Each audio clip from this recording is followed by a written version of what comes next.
10,000 करोड़। मैं हमारी कोचिन शिपयार्ड करके कंपनी है, उसके लिए पैसा खड़ा करना था, मैं मुंबई स्टॉक एक्सचेंज पर था। Sir today is not a good day. What the problem? बोले इंडेक्स 3।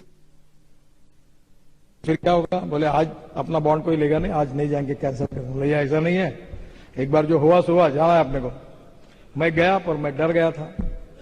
जब स्टॉक एक्सचेंज गया तो सब नीचे मेरा स्वागत हुआ, और वो जो बुल था वहां, उसके साथ मेरा फोटो निकाला, उसके सींग पकड़ के। मेरे मन में संशय था कि ये बुल तो आज ठोकने वाला है हमको। मैं ऊपर गया और 10 बजे मैंने बेल बजाई, 10 बजे, और 10 बजे बेल बजाई, और 10:36 पर हमें 1600 करोड़ चाहिए थे, हमें मिले 1,26,000 करोड़, 76 टाइम ओवर सब्सक्राइब। और ऊपर से नीचे चाय पानी के समय में जब स्टॉक एक्सचेंज के लोगों के साथ, मैं थोड़ा फैमिली, क्योंकि मैं जब महाराष्ट्र में मैंने पैसे खड़े किए थे तो वहां नाम बिकता है। अब मैं सरकारी हूं, मुझे तो कोई, पर मेरा नाम कैपिटल मार्केट में बिक सकता है, ये मुझे मालूम है। तो फिर उन्होंने कहा कि आपको जितना पैसा चाहिए, कितना पैसा चाहिए? मतलब 10 लाख करोड़। बोले हमारा स्टॉक एक्सचेंज, आप आओ, उतना पैसा देने के लिए तैयार है। पैसे की कोई कमी नहीं है, और पैसे इतने हैं, काम करने वालों की कमी है, जल्दी काम करने वालों की कमी है, आत्मविश्वास से पॉजिटिव काम करने वालों की कमी है सिस्टम में, पैसे की कमी नहीं है। और इसलिए आज हमारे देश में इनोवेटिव अप्रोच में जाएंगे। पैसा बहुत है, पैसे की कोई कमी नहीं है। हमारे पोर्ट है, हमारे बजट 800 करोड़ का है। पहले साल हमको 3,000 करोड़ प्रॉफिट हुआ, दूसरे साल 4,000, तीसरे साल 5,000, अब 7,000 करोड़ इस साल होगा। वो पैसा हमने किया। अभी देखो, छोटी सी बात है कि हमारा एक Jawaharlal Nehru port trust, JNPT करके पोर्ट है, चेयरमैन इनकम टैक्स कमिश्नर, उसने 3,000 करोड़ लोन लिया पनवेल से जेएनपीटी 8 लेन कॉन्क्रीट, भी पूरा हो रहा है, लगभग काम पूरा होने की स्थिति में है। तो उन्होंने लोन लिया आईसीआईसी बैंक से। तो मैंने उनको पूछा क्या इंटरेस्ट से लिया? तो बोले 11%। तब की बात है, 1-1.5 साल पहले। मैंने कहा 11% क्यों लिया? जब आपके पास 500 करोड़ टर्नओवर डॉलर में है तो डॉलर में लोन लो। बोले डॉलर में कौन पैसे देगा? मैंने तुरंत उठाकर आईसीआईसीआई बैंक के चेयरमैन चंदा कोचर को फोन किया कि आपने 3,000 करोड़ लोन सैंक्शन किया है रुपीज में, क्या आप इसको डॉलर में ट्रांसफर कर सकती है? बोले कर सकती हूं। बोला इंटरेस्ट रेट क्या होगा? बोले LIBOR + 2%। अब जब वापस आया मैंने एक सुना, तो मैंने कहा वो LIBOR + 2% ज्यादा हो रहा है, तुम एक काम करो, टेंडर निकालो, सबको कहो कि हमको 3,000 करोड़ डॉलर में लोन लेना है, देखो क्या होता है।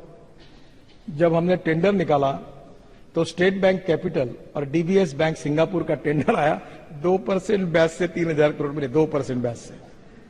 हेजिंग करने की जरूरत नहीं है क्योंकि हम डॉलर में वापस कर सकते हैं। तो 11% के बजाय 2% मिल गए, तो हमारा IRR सुधर गया। प्रोजेक्ट प्रॉफिट, अभी मैं मनमाड़ से इंदौर रेलवे लाइन बना रहा हूं, ताई इंदौर से है, रेलवे के पास पैसे नहीं है। तो मैंने कहा तुम पैसे मत दो, तुम मुझे परमिशन दो, मैं बना लेता हूं। तो रेलवे ने प्लान बनाया 8,000 करोड़ का। फिर मैंने बैठकर उसको कहा कि वो बोला अभी बनाइए 6,000 करोड़ का। अब वो होने के बाद वो बोला पैसे कहां से? बोला 10% सरकार देगी, 20% जेएनपीटी देंगी। स्टेट गवर्नमेंट ने हाथ ऊपर कर दिए, बोला हमारे पास पैसे नहीं है। मतलब ठीक है भाई, तुमको कमाई करके दूंगा, 6,000 करोड़ की रेलवे लाइन बनाऊंगा, उसका जीएसटी आपको मिलेगा, वो आपका प्रॉफिट होगा। अब एक काम करो कि इसमें जो सरकारी जमीन है वो मुझे फुकट में दे दो, उसका पैसा चार्ज मत करो। उनने मान्य किया। अब मैं 6,000 करोड़ की रेलवे लाइन बना रहा हूं, और उसमें देवास और इंदौर से 47,000 कंटेनर रोज जेएनपीटी जाते हैं, और अहमदाबाद टू मुंबई ये ट्रैफिक जाम है, 8-8 दिन ट्रेन रुक जाती है। अब सब ट्रेन इधर से जाएगी और उधर से ये बैकवर्ड एरिया डेवलप हो जाएगा। देखिए इतने होशियार लोग हैं हमारे देश में। दिल्ली से मुंबई ये हम एक्सप्रेस हाईवे बनाने की बात सोच रहे हैं, नया। अब ये एक्सप्रेस हाईवे नया बनाना है, कितना खर्चा लगेगा? 60-70 हजार करोड़ रुपए लगेंगे। तो मैंने मेरे साथ एक आईआईटी इंजीनियर काम करता है, बड़ा होशियार है, वो बहुत ही अच्छे सजेशन देता है। उसने एक दिन मुझे कहा सर एक वे आउट है। बोले क्या?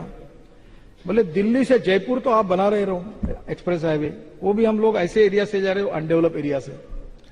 जो रिंग रोड फंसा था राजस्थान का 3 साल से, एक मीटिंग में बैठकर मैंने प्रॉब्लम सॉल्व किया। 1 साल में बनेगा, अगले बार मैं इनॉग्रेशन को जाऊंगा। तो रिंग रोड भी बन रहा है। तो मैंने कहा रिंग रोड के पास से हम लोग, मुझे थोड़ा जागरूक ही मालूम नहीं, अलवर से सवाई माधोपुर और सवाई माधोपुर से वडोदरा, और वडोदरा तो मुंबई 44,000 करोड़ का एक्सप्रेस हाईवे ऑलरेडी हम बना रहे हैं। तो मैंने कहा 8 लेन 10 लेन बड़ा हाईवे बनाएंगे। अब इसमें कहां हमारा इकोनॉमिक्स फायदे में, मैं आपको बताता हूं। अगर हम डेवलप एरिया से जाते तो लैंड एक्विजिशन कॉस्ट 5 से 7 करोड़ रुपए पर किलोमीटर थी। हमने पूरा बैकवर्ड एरिया, ट्राइबल एरिया, जहां कुछ इंडस्ट्री ने, ऐसा पूरा एरिया लिया और रोड कर उसका विकास भी होगा। तो हमारा लैंड एक्विजिशन का रेट 50 से 60 लाख रुपए पर किलोमीटर आया, यानी 7 करोड़ के बजाय 60 लाख।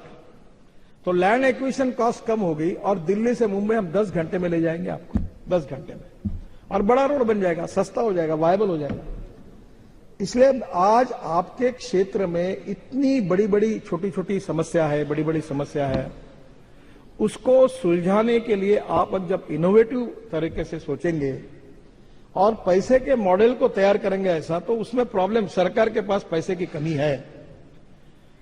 कोई भी पार्टी की सरकार आए, हमारी हालत ऐसी है कि सरकार के पास रिसोर्सेस की कमी है, जितना चाहिए उतनी नहीं है। और इसलिए हम लोग इनोवेटिव मॉडल में जाएंगे और इसमें काम करेंगे तो बहुत फायदा होगा। और इसलिए इंपोर्ट सब्स्टिट्यूट कॉस्ट इफेक्टिव और पोल्यूशन फ्री। मैं आखिर में आप सबको आग्रह करूंगा कि एक चीज आप जरूर करिए। हमारे देश में हम लोग 7 लाख करोड़ का ये पेट्रोल डीजल इंपोर्ट करते हैं। ये हमारे देश का किसान तैयार कर सकता है। ये दिल्ली में जो पोल्यूशन होता है, इसका कारण जो राइस स्ट्रॉ है, परली जो जलाते, इसके कारण हो रहा है। अब हमने निर्णय किया है, पेट्रोलियम मंत्री जी ने, अब वो कन्विंस हो गए। मैंने कहा क्यों 70-70 हजार करोड़ की रिफाइनरी डालते हो, ये किसानों को तैयार करो। और अभी फर्स्ट जनरेशन इथेनॉल यानी मोलाइसिस टू इथेनॉल बनता है। सेकंड जनरेशन इथेनॉल यानी cotton straw, wheat straw, rice straw, bagasse और बांबू, पूरे नॉर्थ ईस्ट पर बांबू बना हुआ है, उससे इथेनॉल बनता है। और थर्ड जनरेशन इथेनॉल यानी कॉर्न, राइस कट, इससे बनता है। अब भारत सरकार ये पॉलिसी बनाई, कैबिनेट के पास आई है। अब इससे एक नया रिवोल्यूशन हो रहा है। अब गेहूं और चावल लगाकर किसानों की तस्वीर नहीं बदल सकती।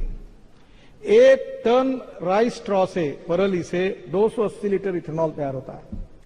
और मैं कोई भी चीज प्रूफ के सिवा बात नहीं करता। मैंने उस दिन नीतीश कुमार मेरे घर पर आए थे, उस दिन बजाज ने एक बाइक, एक ऑटो रिक्शा, एक इलेक्ट्रिक ऑटो मेरे घर पे लाई थी।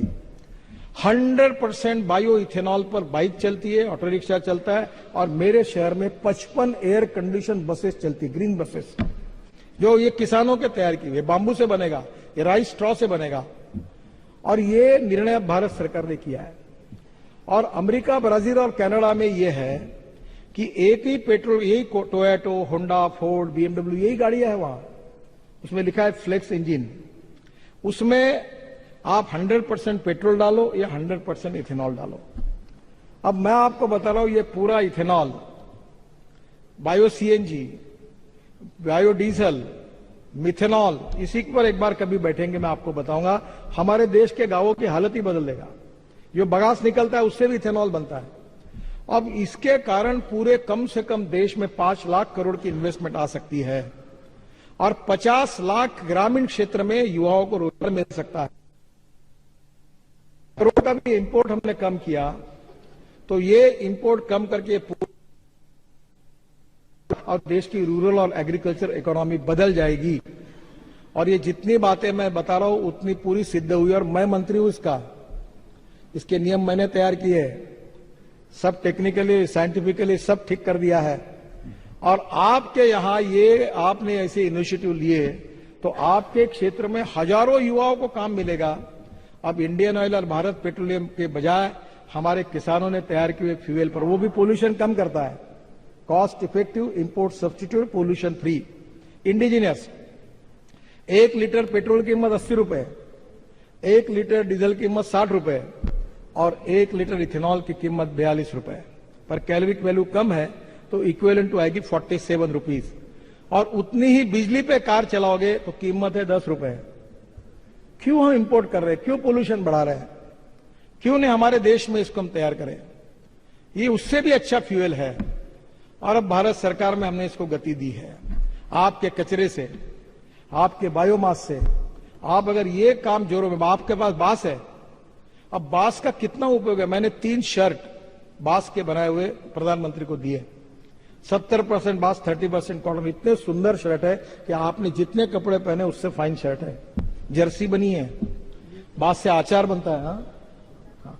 तो मैं आपको यही कहूंगा कि ये जो नए नए इनिशिएटिव है, जो आपके क्षेत्र में है, उस इनिशिएटिव का उपयोग करके वहां के विकास को अगर उस योजना में आप लाएंगे तो आपके यहां की गरीबी, भुखमरी और बेरोजगारी दूर हो सकती है।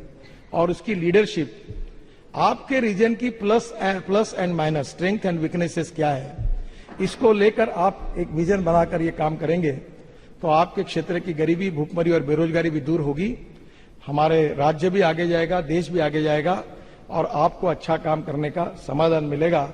ये इनोवेटिव नई सोच लेकर, आउट ऑफ बॉक्स सोचकर और गरीब को केंद्र बिंदु मानकर नए नए टेक्नोलॉजी का उपयोग करके आप क्या कर सकते हैं, जिसमें कम रिसोर्स कैसा हो सकता है, इसको सोचकर आप जरूर काम करिए।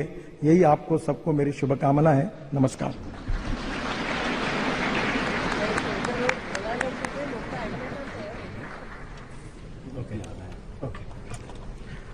धन्यवाद गडकरी जी। राष्ट्रीय जनप्रतिनिधि